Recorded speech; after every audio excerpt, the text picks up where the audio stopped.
Simply தேங்காய் மாங்காய் துவையல் பார்க்குறோம். இதுக்கு பச்சை மாங்காவும் ஃப்ரெஷ்ஷான தேங்காய் கட் பண்ணி வச்சுக்கிறோம் ரெண்டையும்.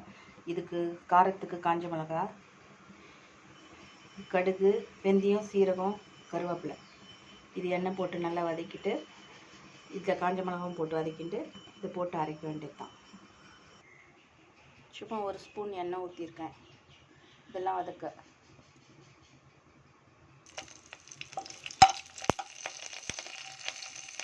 கடுகு, கருவேப்பிலை, வெந்தயம், சீரகம், காஞ்ச மிளகா இது எல்லாத்தையும் போட்டு நல்லா வறுத்துக்கிட்டோம். இது வறுத்தாச்சு.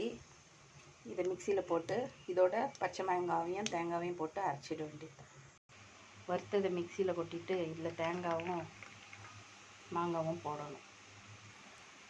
உப்பு தேவையான உப்பு போட்டு அரைச்சிட்டு தாளிப்பெலாம் எதுவும் கொடுக்க வேணாம்.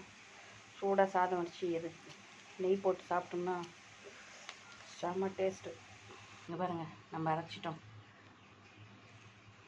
குறைன்னு அரைக்கணும், ரொம்ப நைஸாக அரைக்கக்கூடாது, நல்லா இருக்காது. சூடான சாதத்தில் இதை போட்டு நெய்யோ இல்லாட்டி நல்ல நெய்யோ போட்டு சாப்பிட்டா செம்மையாக இருக்கும். இங்கே பாருங்கள், தேங்காய் மாங்காய் துவையல், கீரை பொரியல், சூடான சாதம். வாங்க ஃப்ரெண்ட்ஸ், சாப்பிடுவீங்க.